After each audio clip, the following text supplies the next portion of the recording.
Sterling Maddox rode into Milbrook, and the silence that followed him was louder than a gunshot.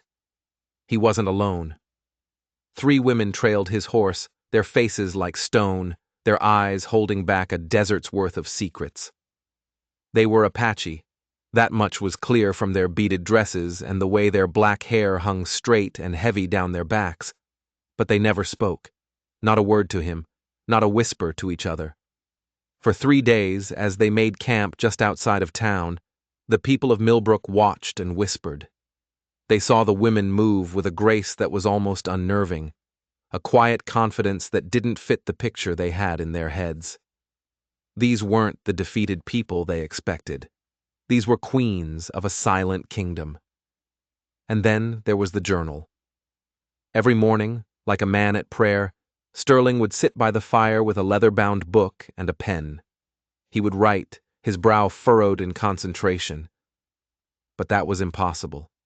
Everyone knew Sterling Maddox was a rancher, a man of the land who could barely scratch out his own name. He couldn't write. Not like that. Not with the steady, practiced hand of an educated man. The whole town was asking the same questions. Who was writing in that journal? And why did the 3 silent women watch him with such intensity, their eyes following every curve of the letters as if they were grading his work? Milbrook had its rules, unspoken but ironclad, and rule number 1 was that Apache women were silent. They gestured. They grunted. They kept their place. That's how it had always been. But as the crowd grew larger that morning, as Sterling and the 3 women finally rode into the heart of town, those rules were about to be shattered. The insults got louder, the stares got harder, and someone was about to push too far. Because the truth about these women, the truth about the journal, and the truth about who was really in charge was about to change everything this town thought they knew. It was a lesson they would never forget. Sterling swung down from his horse in front of the courthouse, the dust of the trail clinging to his boots. The 3 women dismounted in a single, fluid motion, a movement so synchronized it felt rehearsed. They stood behind him, a silent, imposing wall. Mayor Crawford, a man whose belly strained the buttons of his vest, shouldered his way through the crowd. His face was a mask of contempt. "Maddox, what in the name of God are you doing bringing this filth into my town?" He spat a stream of tobacco juice that landed dangerously close to Sterling's boot. "This is a civilized place." Sterling's jaw was a hard line. "Came to register my marriages, Mayor. Same as any man." A wave of cruel laughter rippled through the crowd. Women pulled their children closer, as if the silence of the Apache women was a disease they could catch. Men shook their heads, their faces a mixture of pity and disgust. Through it all, the 3 women remained perfectly still. Their dark eyes moved slowly over the crowd, taking in every sneer, every hateful glance. They weren't just watching, they were cataloging, memorizing. "Marriages?" Crawford's voice cracked with false amusement. "Son, you can't marry savages. They ain't even human enough to understand the holy sacrament of marriage." The tallest of the 3 women, the one with beadwork so intricate it looked like a constellation of stars, tilted her head.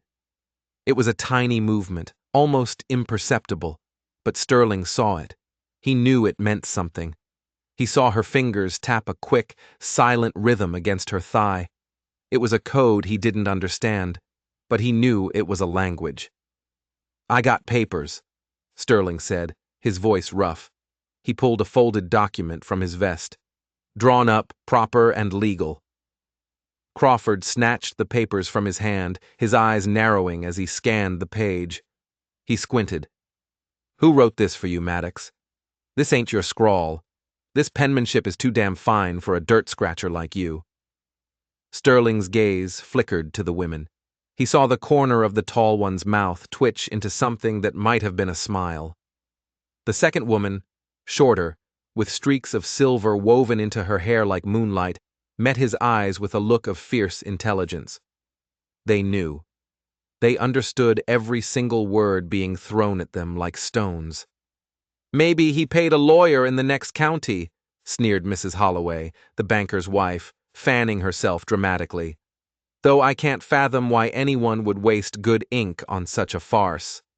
That's when the third woman, the youngest of the three, took a half step forward.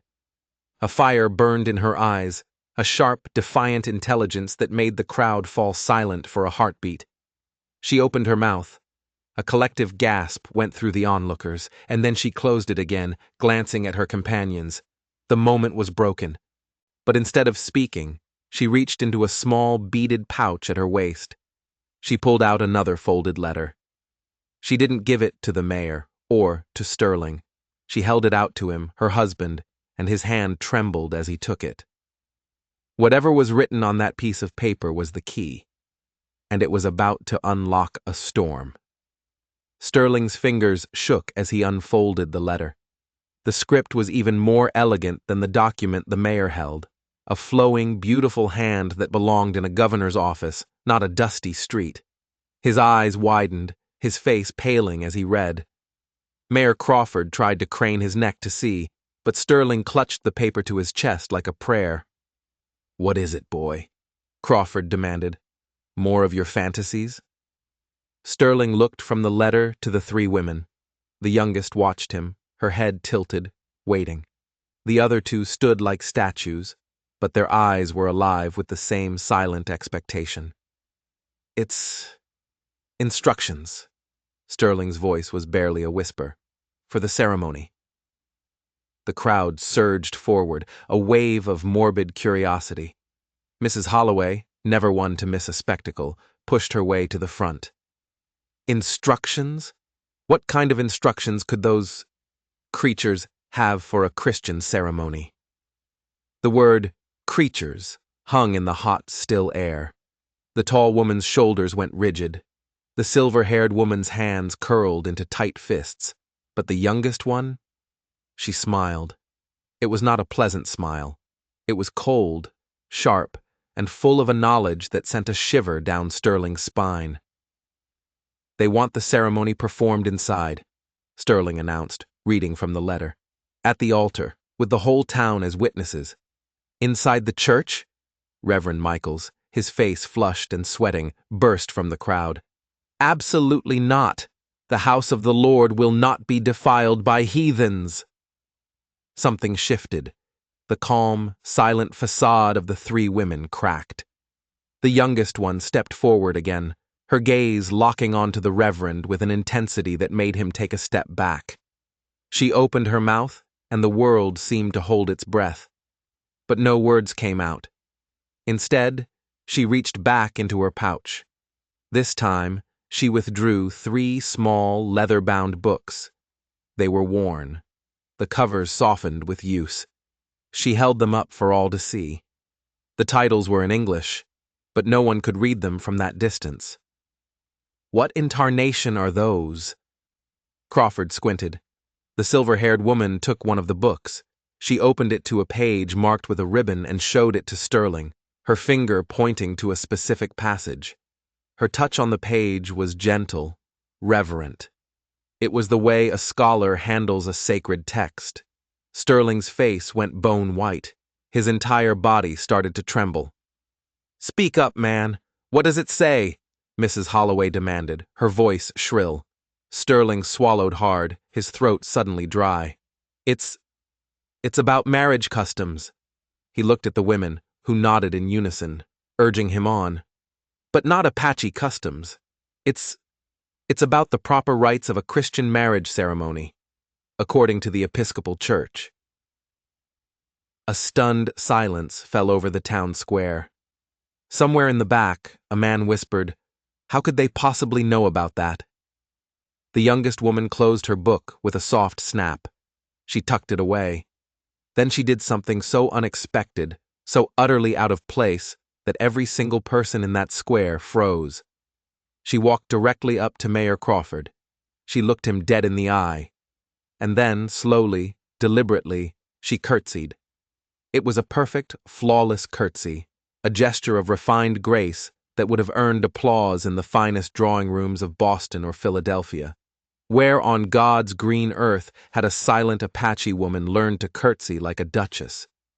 Before the shock could even register, another sound cut through the air. Hoofbeats. Heavy, rhythmic, and coming fast. Multiple riders. Sterling knew that sound. It was the sound of the territorial cavalry. His blood ran cold. Someone had sent for the authorities, and they were coming with questions that could get a man hanged. Captain Hawthorne and 5 of his soldiers rode into the square, their blue uniforms and gleaming rifles scattering the crowd like chickens. The territorial seal on their saddlebags seemed to judge every person there. Sterling stood his ground, the 3 women now forming a protective triangle around him. Maddox, Hawthorne's voice was pure military steel. We received a report, an illegal marriage ceremony involving Apache women. You know the regulations, son. Sterling's mouth felt like it was full of cotton. The territorial laws were brutal and clear. No white settler could marry an Apache woman without a permit from the Indian Agency. Those permits were ghosts.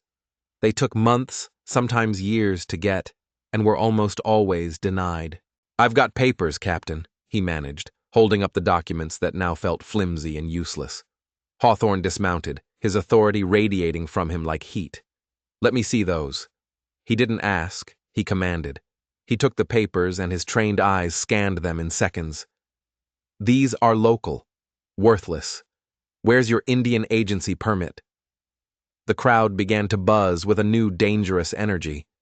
This was more than just a local spectacle now. This was a federal crime. Sterling could be thrown in a military prison. The women could be dragged back to the reservation, or worse. Just as Hawthorne was about to dismiss them, the tallest Apache woman stepped forward. She moved with a regal calm that defied the tension in the air. She reached inside her dress and pulled out a thick leather envelope. It was sealed with a dollop of red wax, stamped with an official-looking crest. She didn't hand it to Sterling. She handed it directly to Captain Hawthorne. Hawthorne stared at the envelope, his military composure momentarily broken by confusion. "What's this?" The woman didn't speak. She gestured at the seal, then pointed at Sterling, then at herself and her companions. Her movements were a language all their own, clear, precise, and utterly confident. It was the silent communication of someone who knew the spoken language perfectly, but was choosing, for her own reasons, not to use it. "She's trying to tell you something, Captain," Mrs. Holloway whispered, her earlier scorn replaced by a dawning sense of awe. Hawthorne broke the wax seal with his thumb. He unfolded the heavy document inside. His face changed. The hard lines of a soldier softened into the focused gaze of a reader. The paper was official, the language formal, and the signatures at the bottom were clear and authoritative. This is a letter of introduction," he said, his voice laced with disbelief. "From the Carlisle Indian Industrial School." A collective gasp swept through the crowd. Carlisle. Everyone knew the name. The government boarding school in Pennsylvania, where they sent native children to strip them of their culture, to civilize them. But these were grown women, not children. What possible business could they have with Carlisle? The silver-haired woman stepped forward. She held out one of her own leather-bound books to Hawthorne. She had it open to the inside cover, pointing to an inscription. "Property of the Carlisle Indian Industrial School." Hawthorne read aloud, his eyes widening. "Student number 247. He looked up from the book, seeing the woman in a completely new light. "You were a student at Carlisle?" She gave a single, sharp nod, then she gestured to the other 2 women. They all had been. The town was silent. Utterly, completely silent. Carlisle students learned more than just English. They learned mathematics, history, literature. They were taught Christian theology and social etiquette. If these 3 women were Carlisle graduates, they were, by the government's own standards, as educated as any white woman in the entire territory. But that makes no sense, Mayor Crawford sputtered, his face turning a blotchy red. Carlisle graduates don't come back here. They stay back east, work as maids or teachers for white folks. They don't come back to the blanket. The youngest woman opened her book again. She showed another page to Hawthorne. It was a certificate, embossed and official. Graduate teachers, Hawthorne read, his voice slow with the weight of the revelation. Certified to instruct in the subjects of English, mathematics, and the domestic sciences, dated 3 years ago. The world tilted on its axis for Sterling Maddox. The pieces of the puzzle slammed into place with the force of a physical blow. These weren't just Apache women. They were teachers, government-certified educators. A marriage between a white rancher and 3 government-certified teachers wouldn't just be legal. It would be seen as a shining example of the government's assimilation policy. It might even be encouraged. But why the silence? Why the charade? Why let the whole town mock and threaten them when they held all the cards? The answer came thundering down the main street. A single rider on a lathered horse, a man in a black suit moving with frantic urgency. As he got closer, Sterling saw the glint of a badge on his lapel. It was Indian Agent Morrison. And from the look of pure fury on his face, someone had told him a very, very different story about what was happening in Milbrook. Someone had lied. But who? And why? Agent Morrison's horse practically skidded to a stop, kicking up a cloud of dust that choked the air. His face was beet red, a vein throbbing in his temple. He looked like a man who had ridden through hell and was ready to bring it with him. "Captain Hawthorne," he barked, swinging down from his horse. "I received an urgent telegram. A settler named Maddox is holding 3 Apache women here against their will." A confused murmur spread through the crowd. Stolen? Kidnapped? The story was changing by the second. "That's not true." Sterling's voice was hoarse with disbelief. "They came with me. We were getting married." Morrison yanked a crumpled piece of paper from his coat. "This telegram says you abducted them from the reservation. It says you forced them into illegal marriages to steal their government stipends." He glared at Sterling, his eyes burning with righteous anger. The sender claimed the women were trying to signal for help, but couldn't because they don't speak a word of English. The 3 women stood frozen, but the air around them crackled. The tallest one, Ayanna, clenched her hands into fists at her sides. The silver-haired one, Kiona, took a sharp, shallow breath. But the youngest, Takala, merely tilted her head, her eyes narrowing as she studied Agent Morrison like a hawk studying a mouse. She was calculating. She was planning. "Who sent this telegram?" Captain Hawthorne demanded, his hand resting on the butt of his pistol. Morrison scanned the paper. "A Mr. Garrett Finch claims he's a concerned citizen who witnessed the abduction near the reservation border." Sterling's blood turned to ice. Garrett Finch. The name hit him like a physical blow. Finch owned the biggest ranch in the territory, a sprawling empire built on swallowing up smaller homesteads. For the past year, Finch had been trying to buy Sterling's land, first with lowball offers, then with threats. If Sterling was arrested, his land would be confiscated, and Finch would be first in line at the auction, ready to pick it up for pennies on the dollar. "It's a lie," Sterling said, his voice shaking with rage. "Finch wants my ranch. He's been trying to run me off for a year." "A convenient excuse, Maddox," Morrison sneered. "But these women are silent. They can't speak to defend you." He turned to the 3 women, his expression softening into one of patronizing concern.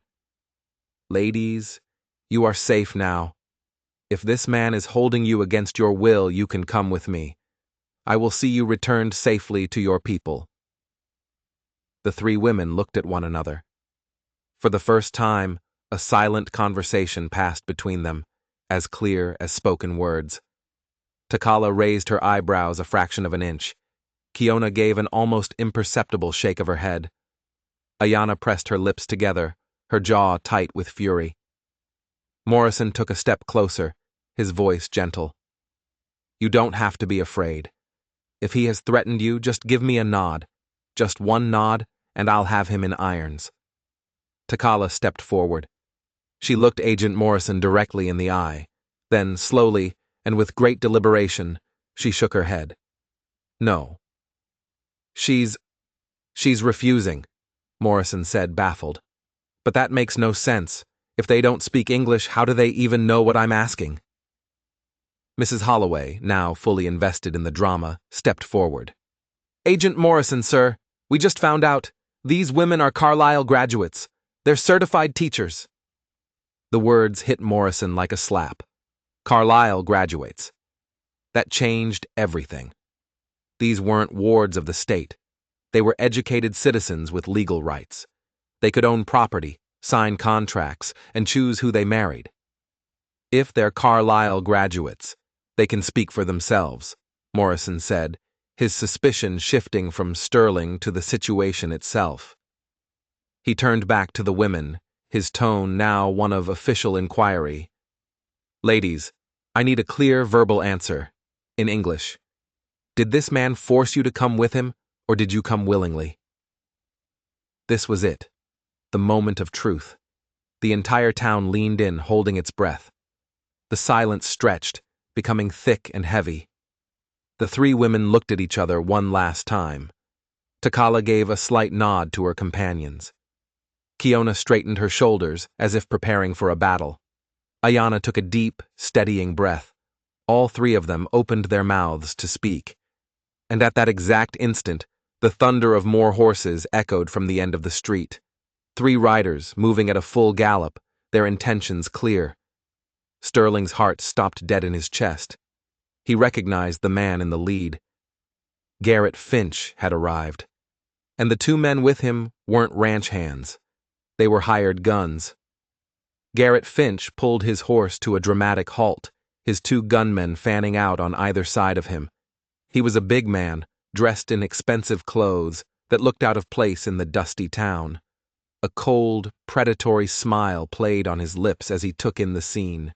Sterling, surrounded by soldiers, a furious Indian agent, and his 3 silent Apache brides. Well, well. Finch's voice was a low, confident drawl. Looks like my little telegram found its way to the right people. Agent Morrison stepped toward him. You're Finch, the man who reported this abduction?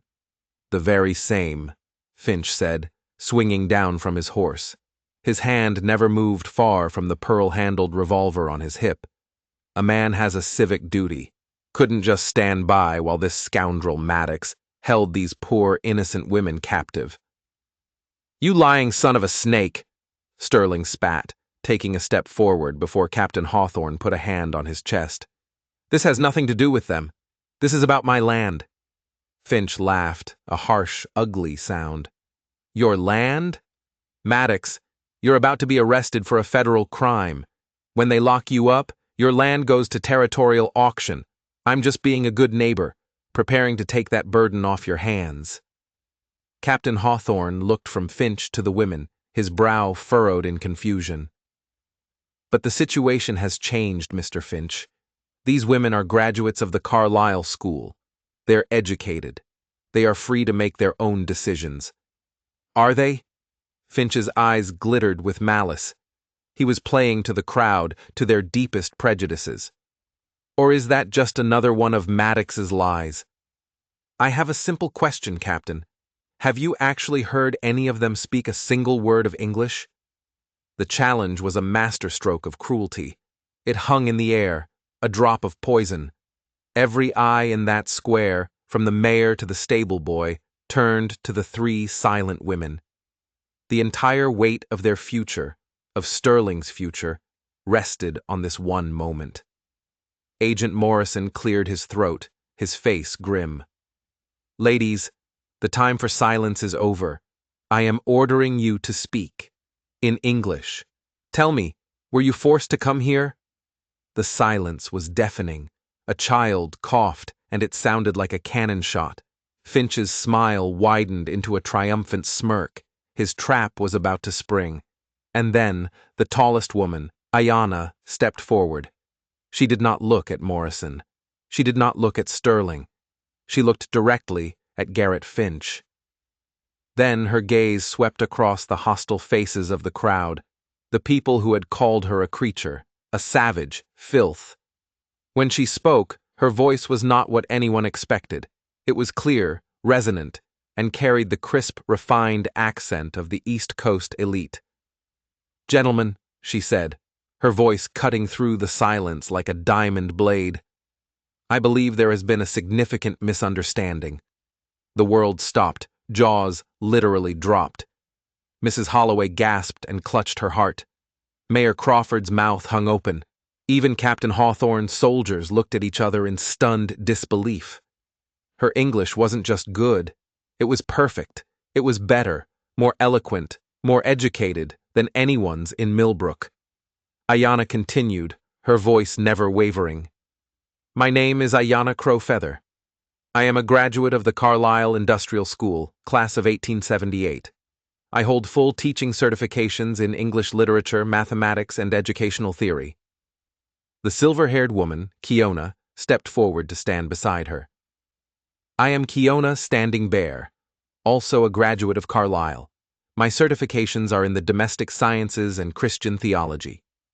Her accent was just as flawless, polished in the finest schools the government could provide. Finally, the youngest, Takala, stepped forward, a cold, triumphant smile on her face as she locked eyes with Finch. "And I am Takala Swift Arrow. I am also a certified teacher." She let the silence hang for a beat. "And I am fluent in English, Apache, Spanish, and French." She paused again, letting the weight of her words sink in. "I also happen to be quite proficient in the study of legal documentation and territorial law." The crowd was a sea of shocked faces.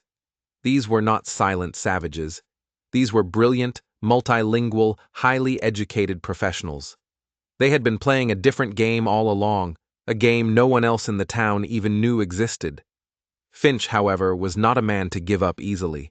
His face was a thundercloud of fury as his perfect plan disintegrated before his eyes. "Doesn't matter," he snarled, his hand inching toward his gun. "Educated or not, Apache women cannot legally marry a white man without a federal permit, and I know for a fact you don't have them." Takala's smile widened. "Actually, Mr. Finch, we do. Would you like to see them?" Takala reached into her beaded pouch. She didn't pull out a book or a letter this time. She withdrew a thick, heavy envelope, sealed with not one, but 3 official wax stamps. She walked calmly past the stunned soldiers and handed it directly to Agent Morrison. Morrison's hands trembled slightly as he broke the seals. He unfolded the documents inside. His eyes scanned the pages, growing wider with every line he read. "My God," he breathed. "These are marriage permits, issued by the Bureau of Indian Affairs, from Washington, D.C.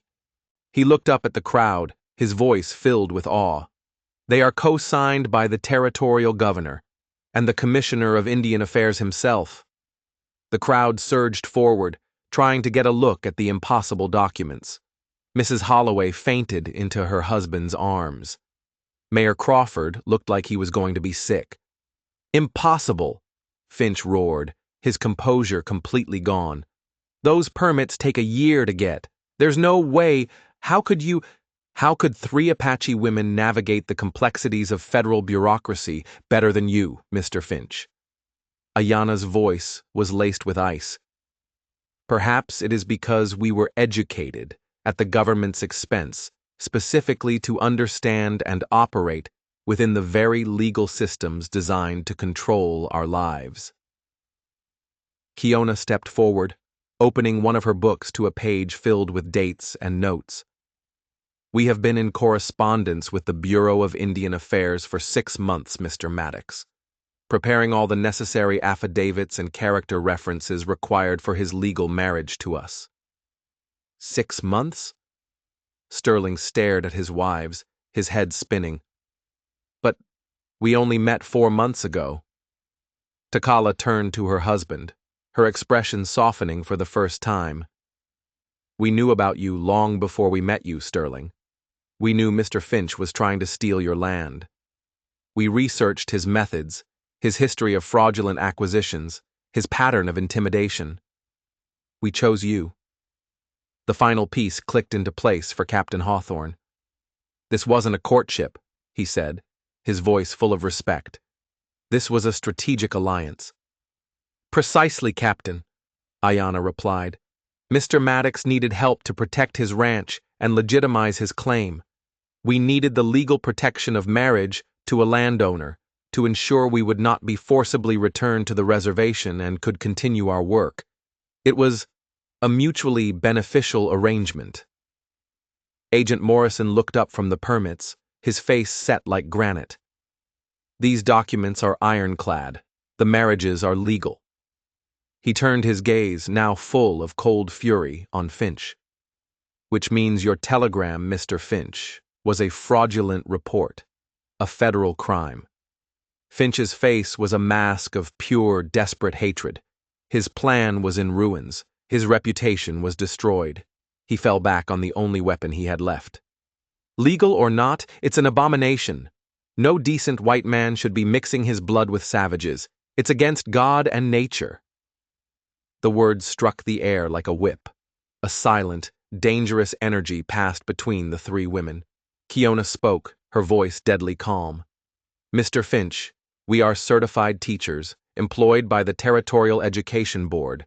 We pay federal taxes. We have purchased property in our own names.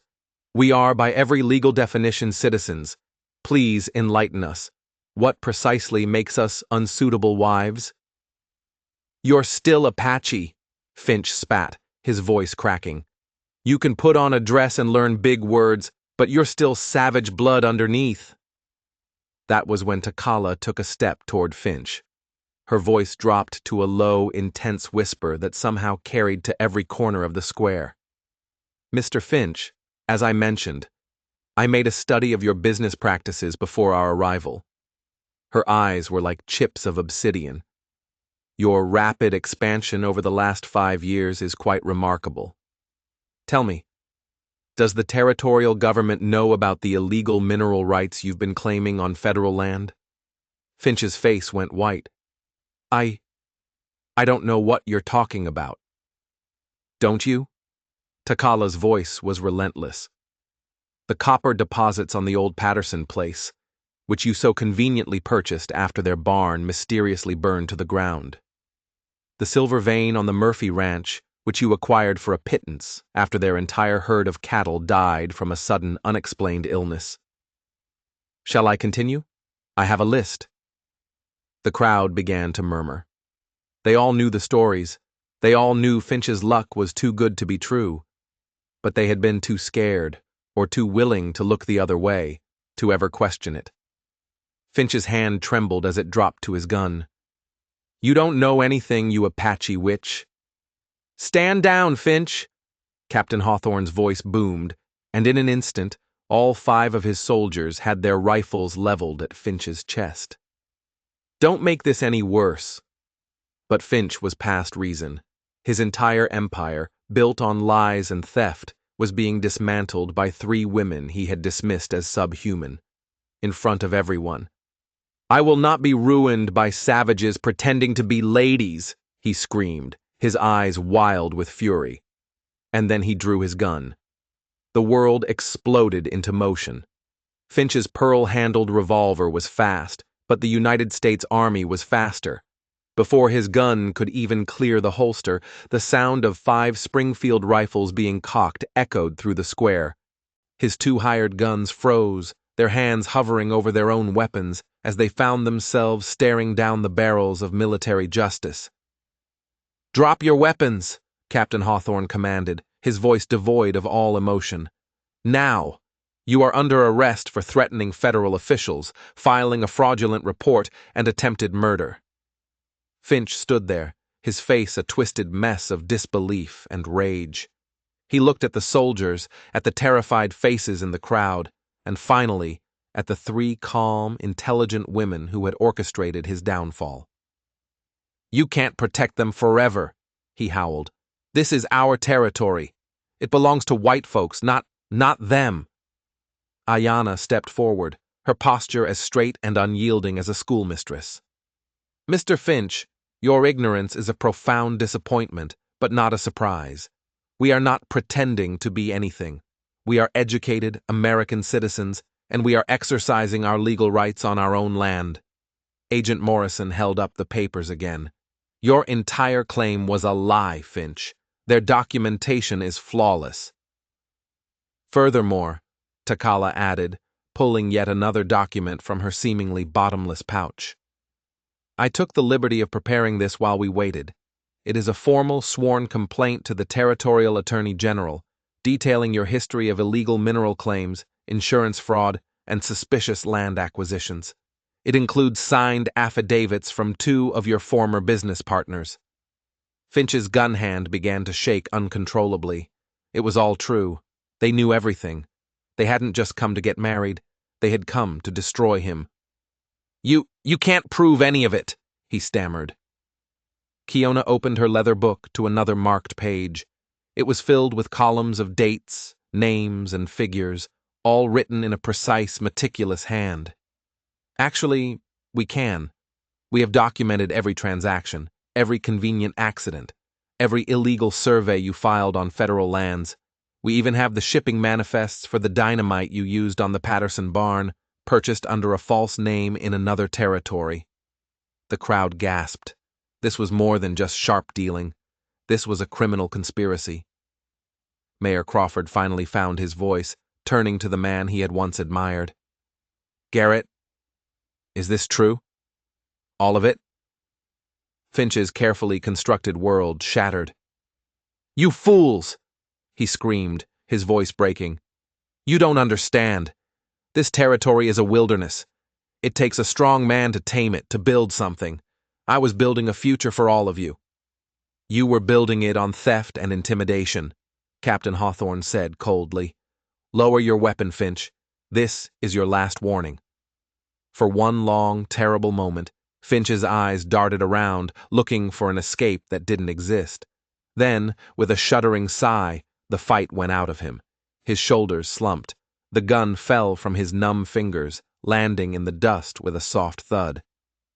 Sergeant, Hawthorne ordered, place Mr. Finch and his associates under arrest.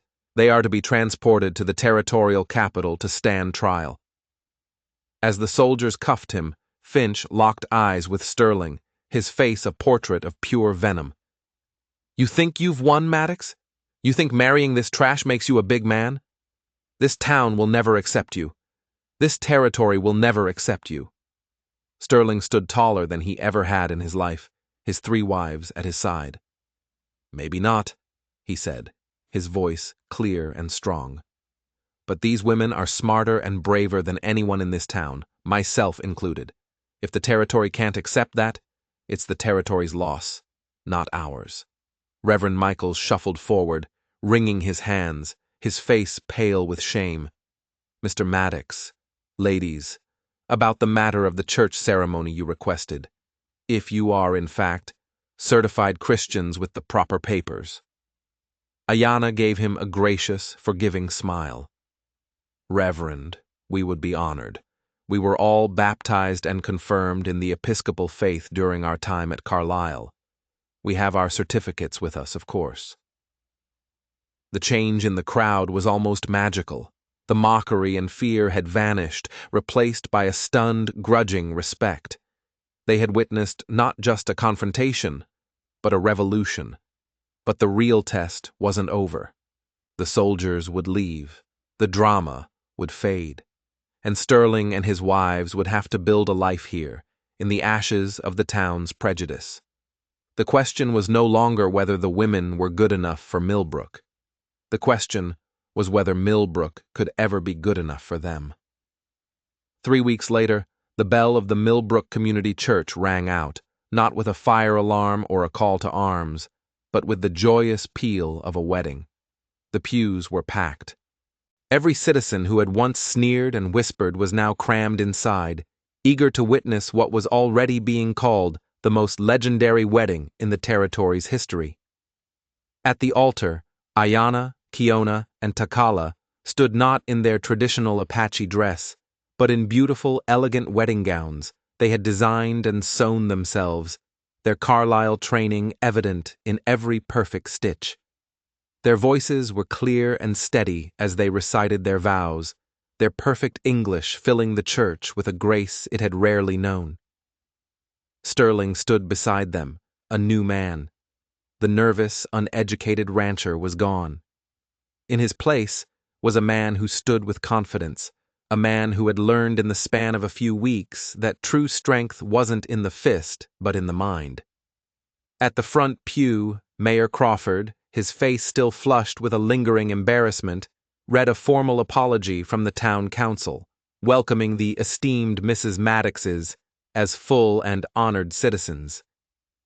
Mrs. Holloway, who had fainted in the street, was now their most vocal supporter, ever since Takala had spent an afternoon patiently tutoring her daughter in advanced algebra, a subject the girl's previous tutor couldn't grasp. During the reception, Agent Morrison delivered the news everyone was waiting for. Garrett Finch had been found guilty on all charges. He was sentenced to 5 years in the territorial prison. His corrupt empire was being dismantled, his illegally acquired lands returned to their rightful owners or sold at a fair public auction. Captain Hawthorne added that the territorial governor sent his personal commendations to the Maddox family for their courage in exposing the corruption. He also brought a letter. It was an official offer of employment for Ayanna as the new territorial inspector of education, tasked with overseeing and improving schools across the region. Back at the ranch, the real marriage began. And Sterling quickly learned his wives were more than just intelligent. They were innovators. Ayanna redesigned the curriculum at the small Milbrook school, introducing methods that had children learning faster than ever before. Kiona, using her knowledge of domestic science, introduced crop rotation and irrigation techniques that doubled the ranch's yield in the first season. And Takala set up a small legal practice from their living room, writing letters and filing documents for other native families, ensuring they knew their rights and were protected from predators like Finch. The ranch thrived. Under his wife's patient tutelage, Sterling finally learned to read and write. He devoured books on history, law, and agriculture. He learned bookkeeping and land management. They taught him about their Apache heritage, its language and customs, and in return, he taught them how to track, hunt, and live in harmony with the rugged land he loved. 6 months after that fateful day, Sterling sat on his porch. In the yard below, a makeshift school was in session. Ayanna, Kiona, and Takala were teaching a group of 20 children, white, Apache, and mixed blood alike, all learning together. He watched as his wife Ayanna, the new territorial inspector, corrected a young white boy's grammar with a gentle smile. He saw Kiona explaining the principles of botany to a rapt group of Apache girls, and he saw Takala, his legal eagle wife, mediating a dispute over a game of marbles with the Solomon-like wisdom of a judge. The town had learned its lesson. The empty, decaying Finch Ranch on the horizon was a constant reminder of what happens when greed and prejudice are allowed to grow unchecked.